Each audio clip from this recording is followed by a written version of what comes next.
नमस्कार। एक बार फिर से आप सभी का बहुत बहुत स्वागत है परीक्षा वर्ल्ड के इस यूट्यूब चैनल में। दोस्तों, आरआरबी एनटीपीसी 2024 की परीक्षा के लिए लगातार प्रैक्टिस सेट की जो हम सीरीज चला रहे हैं उसको आज हम और आगे बढ़ाएंगे और आज के इस सेशन में हम प्रैक्टिस सेट नंबर 22 को कवर करने वाले हैं। तो आइए आज के सेशन को स्टार्ट करते हैं बिना किसी देरी के और देख लेते हैं कि आज का हमारा यह जो प्रैक्टिस सेट है इसमें हमने कौन कौन से बेहतरीन प्रश्नों को सम्मिलित किया हुआ है। पहला प्रश्न आपके स्क्रीन पर दिया गया है। विश्व की सबसे बड़ी पर्वत श्रृंखला की पहचान करनी है आपको कि कौन सी है। विश्व की सबसे बड़ी पर्वत श्रृंखला कौन सी है आपको बतानी है। तो राइट आंसर क्या हो जाएगा? एंडीज, यानी कि ऑप्शन आपका सी यहाँ पे बिल्कुल सही हो जाएगा। एंडीज यह जो पर्वत श्रृंखला है आपको दक्षिण अमेरिका महाद्वीप पे देखने को मिल जाएगी तथा यह जो है विश्व की सबसे बड़ी पर्वत श्रृंखला मानी जाती है। तो इसके बारे में आपको याद रखना है। 1939 में कांग्रेस छोड़ने के बाद सुभाष चंद्र बोस ने किस दल की स्थापना की? बेहतरीन प्रश्न है। आप सभी को पता होगा कि 1939 में त्रिपुरी का सेशन हुआ था कांग्रेस का। इस त्रिपुरी के सेशन में जो 1939 में हुआ था, इस सेशन में दो कैंडिडेट ने भाग लिया था, मतलब दो कैंडिडेट ने चुनाव लड़ा था, जिसमें से एक थे पट्टाभी सीतारामैया और दूसरे थे सुभाष चंद्र बोस। तो इस चुनाव के लिए जो है सुभाष चंद्र बोस जीत जाते हैं और पट्टाभी सीतारामैया हार जाते हैं। तो चुनाव जीतने के बाद जो सुभाष चंद्र बोस थे ये कांग्रेस के त्रिपुरी सेशन के अध्यक्ष बनते हैं, लेकिन कुछ विवाद के चलते जो सुभाष चंद्र बोस थे इन्होंने कांग्रेस के पद से इस्तीफा दे दिया त्रिपुरी सेशन से। तो इनके इस्तीफा देने के बाद डॉक्टर राजेंद्र प्रसाद जो है कांग्रेस के मतलब त्रिपुरी सेशन के नए अध्यक्ष बनते हैं। तो ये फैक्ट आपको याद रखना है। तो 1939 में जैसे ही सुभाष चंद्र बोस कांग्रेस को छोड़ देते हैं, इसके बाद इन्होंने फॉरवर्ड ब्लॉक की स्थापना की, यानी कि ऑप्शन आपका ए यहाँ पे बिल्कुल सही हो जाएगा। 1939 में कांग्रेस को छोड़ने के बाद सुभाष चंद्र बोस ने फॉरवर्ड ब्लॉक की स्थापना की थी। तो ये फैक्ट आप याद रखना है। इसके अलावा सुभाष चंद्र बोस ने 1938 में कांग्रेस का जो हरिपुरा अधिवेशन हुआ था उसकी अध्यक्षता भी करी थी। तो ये फैक्ट भी आप याद रखिएगा। अगला प्रश्न आपके स्क्रीन पर है। किस शिपयार्ड ने भारत का पहला स्वदेशी विमान वाहक पोत विक्रांत बनाया था? बेहतरीन प्रश्न है। तो आप सभी को पता होगा कि भारत का पहला स्वदेशी होममेड विमान वाहक पोत जो विक्रांत है इसका निर्माण किसके द्वारा किया गया है? तो कोचिन शिपयार्ड लिमिटेड के द्वारा। ऑप्शन आपका बी यहाँ पे बिल्कुल सही हो जाएगा। विक्रांत का जो निर्माण है कोचिन शिपयार्ड लिमिटेड ने किया है। अगला प्रश्न आपके स्क्रीन पर है करंट अफेयर्स का। ऑर्बिटल यह एक उपन्यास है। इस उपन्यास के लिए साल 2024 का बुकर पुरस्कार किसे दिया गया है? बेहतरीन प्रश्न है, एग्जाम ओरिएंटेड प्रश्न है। तो हाल ही में यह जो ऑर्बिटल नामक उपन्यास है इसके लिए जो बुकर पुरस्कार यह सामंथा हार्वे को दिया गया है। तो ऑप्शन आपका ए यहाँ पे सही हो जाएगा, सामंथा हार्वे को। तो यहाँ पे आप देख पा रही है आईएनएस विक्रांत है, इसके बारे में आप याद रखिएगा। इसको जो है बनाया गया है किसके द्वारा? तो आप याद रखिएगा कोचिन शिपयार्ड लिमिटेड ने आईएनएस विक्रांत को बनाया है। इसके अलावा जो ऑर्बिटल है यह एक नॉवेल है, यह एक उपन्यास है। इसको साल 2024 का बुकर पुरस्कार मिला है और यह किसके द्वारा लिखा गया है? ऑर्बिटल तो सामंथा हार्वे के द्वारा। तो ये फैक्ट आपको याद रखना है। अगला प्रश्न आपके स्क्रीन पर है। प्रथम अंतरिक्ष यात्री किस देश के थे? आपको बताना है कि जो पहले अंतरिक्ष यात्री थे ये किस देश के थे। तो राइट आंसर क्या हो जाएगा? रूस के। इनका नाम क्या था? Yuri Gagarin. पहले अंतरिक्ष यात्री थे यूरी गागरिन और यह किस देश के रहने वाले थे? तो ये जो है रूस के रहने वाले थे। तो इनके बारे में आपको याद रखना है। डिटेल आप देख सकते हैं। यूरी गागरिन जो है अंतरिक्ष में जाने वाले पहले इंसान थे। वे एक रूसी अंतरिक्ष यात्री थे। 12 अप्रैल 1961 को वोस्तोक 1 अंतरिक्ष यान से उन्होंने पृथ्वी की परिक्रमा करी थी। तो ये फैक्ट आप याद रखिएगा। तो अंतरिक्ष में जाने वाले पहले पुरुष हो जाएंगे आपके यूरी गागरिन। वहीं पहली महिला कौन थी अंतरिक्ष में जाने वाले? तो वेलेंटीना टेरेस्कोवा जो है पहली महिला थी अंतरिक्ष में जाने वाली। तो सारे फैक्ट आपको याद रखना है। अगला प्रश्न है यदि माइटोकॉन्ड्रिया काम करना बंद कर दे तो कोशिका में कौन सा कार्य नहीं हो पाएगा? इम्पॉर्टेंट प्रश्न है। तो राइट आंसर क्या हो जाएगा? भोजन का ऑक्सीकरण नहीं हो पाएगा। ऑप्शन आपका बी यहाँ पे बिल्कुल सही हो जाएगा। यदि माइटोकॉन्ड्रिया काम करना बंद कर दे तो भोजन का जो ऑक्सीकरण है वह कोशिका में नहीं हो पाएगा। ऑप्शन आपका बी यहाँ पे बिल्कुल सही हो जाएगा। सातवां प्रश्न आपके स्क्रीन पर है। किस दिन को राष्ट्रीय शिक्षा दिवस के रूप में मनाया जाता है? इम्पॉर्टेंट प्रश्न है। तो आप सभी को याद रखना है, प्रत्येक वर्ष भारत में 11 नवंबर का जो दिन होता है इसको जो है राष्ट्रीय शिक्षा दिवस के रूप में सेलिब्रेट किया जाता है, मनाया जाता है। तो राइट आंसर क्या हो जाएगा? ऑप्शन बी 11 नवंबर। महिला एशियाई हॉकी चैंपियन ट्रॉफी 2024 की मेजबानी किस शहर ने की? तो हाल ही में इसका आयोजन किया गया था, आप सभी को याद रखना है। महिला एशियाई हॉकी चैंपियन ट्रॉफी 2024 का जो आयोजन है यह बिहार के राजगीर में किया गया। ऑप्शन आपका सी यहाँ पे बिल्कुल सही हो जाएगा, बिहार के राजगीर में। यहाँ पे पिक्चर के माध्यम से भी आप देख सकते हैं, बिहार के राजगीर में 11 नवंबर से लेके 20 नवंबर 2024 के मध्य जो है इस women's Asian champion trophy hockey का जो आयोजन है वह किया गया। तो सारे फैक्ट आपको याद रखने, बिहार राजगीर आपका राइट आंसर हो जाएगा। अगला प्रश्न आपके स्क्रीन पर है। निम्नलिखित में से कौन संसद सदस्यों की अयोग्यता के संबंध में निर्णय लेता है?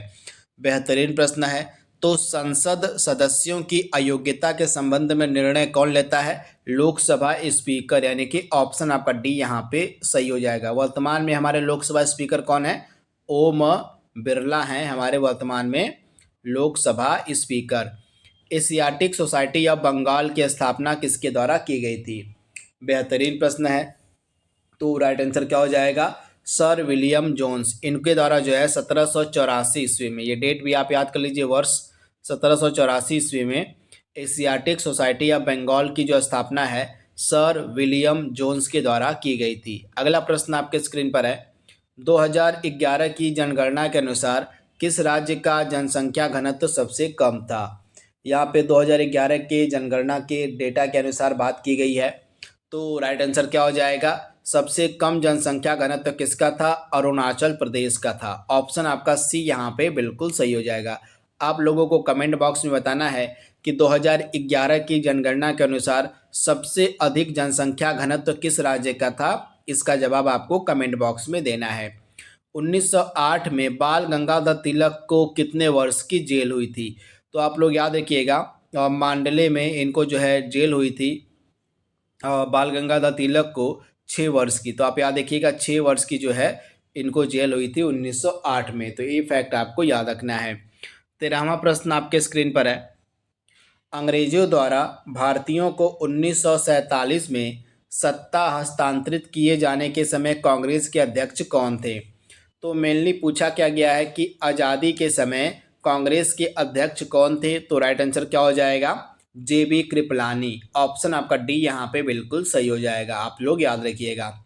वह कौन सा कांग्रेस का अध्यक्ष था जिसने क्रिप्स और लॉर्ड वेवेल दोनों से वार्ताएं की थी? बेहतरीन प्रश्न है। तो आप लोग याद रखिएगा, इनका नाम है अबुल कलाम आज़ाद। इन्होंने क्रिप्स मिशन और लॉर्ड वेवेल दोनों से ही वार्ताएं की थी। तो आप याद रखिएगा ऑप्शन ए आपका यहाँ पे सही हो जाएगा, अबुल कलाम आज़ाद। इनका नाम आपके लिए काफ़ी इम्पॉर्टेंट है। अगला प्रश्न आपके स्क्रीन पर है। यदि राष्ट्रपति व उपराष्ट्रपति का पद खाली हो तो भारत के राष्ट्रपति के पद पर कौन होता है? मान लीजिए कोई परिस्थिति है ऐसी बन गई है, जो ऐसी बन गई है कि राष्ट्रपति और उपराष्ट्रपति दोनों का ही पद खाली हो, तो भारत के राष्ट्रपति के पद पर कौन बैठ सकता है? तो इस कंडीशन में भारत का जो मुख्य न्यायाधीश होगा वह भारत के राष्ट्रपति के पद पर बैठ सकता है। तो आप याद रखिएगा ऑप्शन आपका बी यहाँ पे बिल्कुल सही हो जाएगा। इसके बारे में आपको याद रखना है। अगला प्रश्न आपके स्क्रीन पर है। राष्ट्रीय सुरक्षा समिति का प्रधान कौन होता है? बेहतरीन प्रश्न है। राष्ट्रीय सुरक्षा समिति का प्रधान कौन होता है? तो भारत का प्रधानमंत्री। ऑप्शन आपका सी यहाँ पे सही हो जाएगा। अगला प्रश्न आपके स्क्रीन पर है। एक एमपी यानी कि एक सांसद जो होता है, जो मेंबर ऑफ पार्लियामेंट होता है, एक एमपी की सीट को रिक्त घोषित किया जा सकता है यदि वह सदन में लगातार कितनी अवधि के लिए अनुपस्थित रहता है। तो आप लोग याद रखिएगा, एक जो सांसद होता है, एक जो एमपी होता है, अगर वह लगातार 60 दिन यानी कि 2 महीने तक लगातार वह सदन की अवधि में अनुपस्थित रहता है तो उसकी जो सीट है वह रिक्त घोषित की जा सकती है। तो राइट आंसर क्या हो जाएगा? 2 महीने या 60 दिन। तो ये फैक्ट आपको याद रखना है। किस सभा का अध्यक्ष उसका सदस्य नहीं होता है? बेहतरीन प्रश्न है। इसमें से वह कौन सी सभा है जिसका प्रेसिडेंट यानी कि जिसका अध्यक्ष उसका सदस्य नहीं होता है? तो आप याद रखिएगा, राज्यसभा का जो अध्यक्ष होता है वह उपराष्ट्रपति होता है। ये फैक्ट आपको पता होगा कि राज्यसभा का जो सभापति होता है वो उपराष्ट्रपति होता है, लेकिन जो उपराष्ट्रपति होते हैं ये राज्यसभा के सदस्य नहीं होते हैं। तो ये फैक्ट आपको याद रखना है, उपराष्ट्रपति राज्यसभा के सदस्य नहीं होते हैं। ये फैक्ट आप याद रखिएगा, लेकिन ये सभापति होते हैं राज्यसभा के। तो ये फैक्ट आपको याद रखना है। तो राइट आंसर क्या हो जाएगा? राज्यसभा का। अगला प्रश्न आपके स्क्रीन पर है, निम्नलिखित नगरों में से अलकनंदा एवं भागीरथी नदी कहाँ मिलकर गंगा नदी बनाती हैं? तो आप लोग याद रखिएगा, देवप्रयाग यह जो लोकेशन है यहीं पर अलकनंदा और भागीरथी नदियों का संगम होता है, जहाँ से गंगा नदी का उद्गम होता है। तो ये फैक्ट आप याद रखें, यानी कि अलकनंदा और भागीरथी कहाँ पर मिलती हैं? तो ये देवप्रयाग में मिलती हैं और यहीं से जो है गंगा नदी ये बनाती हैं। तो ये फैक्ट आपको याद रखना है। तो ऑप्शन आपका डी यहाँ पे बिल्कुल सही हो जाएगा, देवप्रयाग में। भारत में यारलुंग जांगबो नदी को किस नाम से जाना जाता है? भारत में यारलुंग जांगबो नदी को किस नाम से जाना जाता है? तो ब्रह्मपुत्र नदी की, इसको जो है भारत में यारलुंग जांगबो के नाम से भी जाना जाता है। तो ये फैक्ट आप याद रखिएगा, इंपॉर्टेंट है। ऑप्शन बी आपका सही हो जाएगा। अगला प्रश्न आपके स्क्रीन पर है, भारत की सर्वाधिक वर्षा मतलब भारत में जो सर्वाधिक वर्षा है किस मानसून से प्राप्त होती है? बेहतरीन प्रश्न है। तो आप सभी लोग याद रखिएगा, भारत में सबसे अधिक वर्षा जो है साउथ वेस्ट मानसून यानी कि दक्षिण पश्चिम मानसून से प्राप्त होती है। तो राइट आंसर क्या हो जाएगा? Option C. हाल ही में नवीन राम गुलाम किस देश के प्रधानमंत्री बने हैं?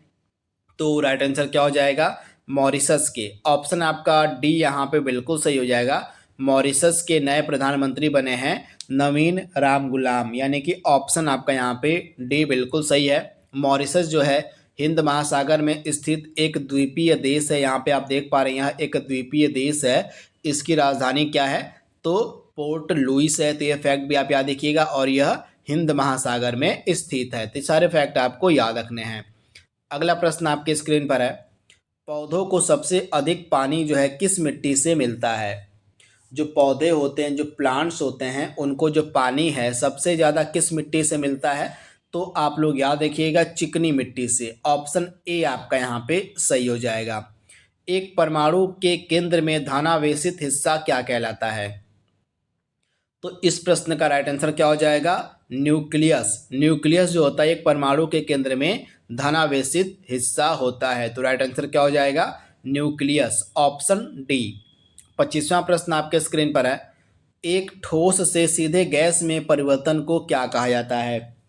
एक ठोस पदार्थ का सीधे गैस में परिवर्तन हो जाता है तो उस परिस्थिति को हम क्या कहते हैं? ऊर्ध्वपातन। यानी कि ऑप्शन ए आपका बिल्कुल सही हो जाएगा। ऊर्ध्वपातन में क्या होता है? एक ठोस पदार्थ जो है सीधे गैस में परिवर्तित हो जाता है। तो ऑप्शन ए आप याद रखिएगा, ऊर्ध्वपातन। अगला प्रश्न है, नीला थोथा का रासायनिक नाम पूछा गया है कि क्या होता है?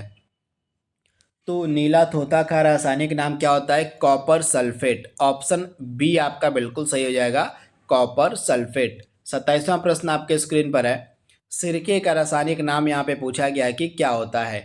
सिरके का रासायनिक नाम आपको बताना है। तो राइट आंसर क्या हो जाएगा? सिरके का रासायनिक नाम क्या होता है? एसिटिक अम्ल, यानी कि ऑप्शन सी आपका यहाँ पे सही हो जाएगा। यकृत व मांसपेशियों में ऊर्जा जो है किस रूप में जमा होती है? इंपॉर्टेंट प्रश्न है। तो राइट आंसर क्या हो जाएगा? यकृत और मांसपेशियों में जो ऊर्जा है यह ग्लाइकोजन के रूप में जमा होती है, यानी कि ऑप्शन डी आपका बिल्कुल सही हो जाएगा, ग्लाइकोजन के फॉर्म में। अगला प्रश्न आपके स्क्रीन पर है, भारत के पहले अंतरिक्ष अभ्यास 2024 का उद्घाटन कहाँ किया गया? इंपॉर्टेंट प्रश्न है करंट अफेयर्स का। तो राइट आंसर क्या हो जाएगा? भारत के पहले अंतरिक्ष अभ्यास 2024 का जो उद्घाटन है यह नई दिल्ली में किया गया था। ऑप्शन बी आपका यहाँ पे सही हो जाएगा, नई दिल्ली में। नवंबर 2024 में किस राज्य ने सभी राज्य सरकार की भर्तियों में महिलाओं के लिए 35% आरक्षण को मंजूरी दी थी? तो वह कौन सी राज्य सरकार है? तो राइट आंसर क्या हो जाएगा? मध्य प्रदेश की राज्य सरकार के द्वारा नवंबर 2024 में राज्य सरकार की भर्तियों में जो है महिलाओं के लिए 35% आरक्षण को मंजूरी दी गई थी। तो ऑप्शन सी आपका यहाँ पे सही हो जाएगा। 31वां प्रश्न आपके स्क्रीन पर है, पहाड़ों पर जो जल होता है वह कम तापमान पर क्यों उबलने लगता है? कंडीशन आपको कारण बताना है ऐसा क्यों होता है। तो आपने देखा होगा कि जो पहाड़ है, पहाड़ पर जैसे जैसे ऊंचाई पर हम बढ़ते जाते हैं वैसे वैसे जो जल होता है वह कम तापमान पर उबलने लगता है। ऐसा क्यों होता है? ऐसा इसलिए होता है क्योंकि जैसे जैसे हम ऊंचाई की तरफ बढ़ते हैं वैसे वैसे वायु दाब यानी कि एयर प्रेशर कम होने लगता है, जिस कारण से जो पानी होता है, जो जल होता है वह कम तापमान पर ही उबलने लगता है। तो राइट आंसर क्या हो जाएगा? पहाड़ों पर वायु दाब कम होता है, इसी कारण से। ऑप्शन सी आपका यहाँ पे सही हो जाएगा। अगला प्रश्न आपके स्क्रीन पर है, प्राकृतिक गैस का मुख्य घटक इसमें से कौन सा है, उसकी आपको पहचान करनी है। तो दिए गए ऑप्शन में से प्राकृतिक गैस का मुख्य घटक है मीथेन, यानी कि ऑप्शन आपका ए यहाँ पे बिल्कुल सही है। मीथेन का प्रतीक चिन्ह होता है CH4। तो ये फैक्ट भी आपको याद रखना है। अगला प्रश्न आपके स्क्रीन पर है, प्रथम विश्व कृषि पुरस्कार किसे प्रदान किया गया था? जो पहला विश्व कृषि पुरस्कार है यह किसे दिया गया था? तो डॉक्टर MS स्वामीनाथन को। भारत में हरित क्रांति का इनको जनक कहा जाता है।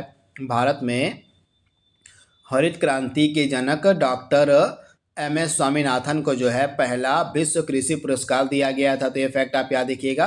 तथा हाल ही में MS स्वामीनाथन का निधन भी हो गया है। 2024 में ही इनका निधन भी हो गया था। तो ये फैक्ट भी आपको याद रखना है। कार्बोहाइड्रेट जो होता है हमारे शरीर में किस रूप में संचित होता है? कार्बोहाइड्रेट हमारे शरीर में किस रूप में संचित रहता है? तो राइट आंसर क्या हो जाएगा? ग्लाइकोजन के रूप में। ऑप्शन आपका सी यहाँ पे बिल्कुल सही हो जाएगा।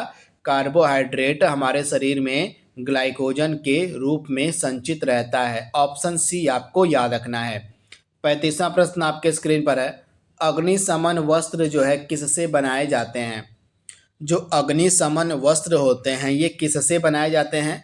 तो राइट आंसर क्या हो जाएगा? एस्बेस्टस से, यानी कि ऑप्शन आपका यहाँ पे बी बिल्कुल सही हो जाएगा। नाटो का पूरा नाम आपको बताना है कि क्या है नाटो का पूरा नाम। तो राइट आंसर क्या हो जाएगा? North Atlantic Treaty Organisation NATO का पूरा नाम होता है। यह एक अंतर सरकारी सैन्य संगठन है। तो आपको पता होगा कि यह एक सैन्य संगठन है। नाटो इसका पूरा नाम होता है नॉर्थ अटलांटिक ट्रीटी ऑर्गेनाइजेशन। इसकी स्थापना 4 अप्रैल, डेट आप याद कर लीजिएगा, 4 अप्रैल 1949 को इसकी स्थापना की गई थी। और ब्रुसेल्स में जो है इसका हेड क्वार्टर है या इसका मुख्यालय। तो ये सारे फैक्ट आपको याद रखना है। 4 अप्रैल 1949 को स्थापना हुई थी और ब्रुसेल्स में इसका हेड क्वार्टर है और इसका पूरा नाम है नॉर्थ अटलांटिक ट्रीटी ऑर्गेनाइजेशन। यह एक अंतः सरकारी सैन्य संगठन है। तो ये फैक्ट आपको याद रखना है। अगला प्रश्न आपके स्क्रीन पर है, भोपाल में गैस त्रासदी किस गैस के कारण घटी थी? तो आप सभी को पता होगा 4 दिसंबर को जो है 4 दिसंबर 1984 को 1984 को जो है भोपाल में कांड हुआ था। भोपाल गैस त्रासदी के नाम से इसको हम जानते हैं। तो इस भोपाल गैस त्रासदी में जो है मिथाइल आइसोसाइनेट गैस का रिसाव हुआ था, जिस कारण से बहुत सारे लोग मारे गए थे। तो ये फैक्ट आप याद रखिएगा कि मिथाइल आइसोसाइनेट गैस के रिसाव के कारण जो है भोपाल गैस कांड हुआ था। इसके कारण भोपाल में बहुत सारे लोग मारे गए थे। तो यह जो घटना थी यह दिसंबर 1984 में घटित हुई थी। तो सारे फैक्ट आपको याद रखने हैं। अगला प्रश्न आपके स्क्रीन पर है, प्रतिवर्ष खेली जाने वाली 4 ग्रैंड स्लैम टेनिस प्रतिस्पर्धा में प्रथम कौन सी होती है? बेहतरीन प्रश्न है। तो राइट आंसर क्या हो जाएगा? प्रतिवर्ष खेली जाने वाली 4 जो ग्रैंड स्लैम प्रतियोगिता उसमें से पहली कौन सी खेली जाती है? तो ऑस्ट्रेलियन ओपन जो है पहले खेली जाती है। ऑप्शन आपका डी यहाँ पे बिल्कुल सही हो जाएगा। तो यहाँ पे आप देख पा रहे हैं ऑस्ट्रेलियन ओपन आपकी पहला ग्रैंड स्लैम होता है जो जनवरी में खेला जाता है। फिर इसके बाद मई जून में फ्रेंच ओपन, फिर जून जुलाई में आपका विंबलडन होता है और सबसे लास्ट में यूएस ओपन खेला जाता है अगस्त से लेके सितंबर के महीने में। तो ये फैक्ट आपको याद रखना है। इसके बाद अगला प्रश्न आपके स्क्रीन पर है, शहद की मक्खी का विष कैसा होता है? शहद की जो मक्खी होती है इसका विष कैसा होता है? तो अम्लीय होता है। ऑप्शन ए आपका यहाँ पे सही हो जाएगा, अम्लीय होता है। आज के सेशन का लास्ट प्रश्न आपके स्क्रीन पर है, उच्च न्यायालय की पहली महिला न्यायाधीश कौन थी? बेहतरीन प्रश्न है। हाई कोर्ट की पहली महिला न्यायाधीश कौन थी? तो इनका नाम है लीला सेठ। ऑप्शन आपका बी यहाँ पे बिल्कुल सही हो जाएगा, लीला सेठ। तो इस प्रकार से हमने आज 40 और बेहतरीन प्रश्नों को कवर कर लिया है जो आपके एनटीपीसी के परीक्षा के लिए महत्वपूर्ण हो सकते हैं। तो आज के लिए बस इतना ही। Thank you, thanks for watching, thank you.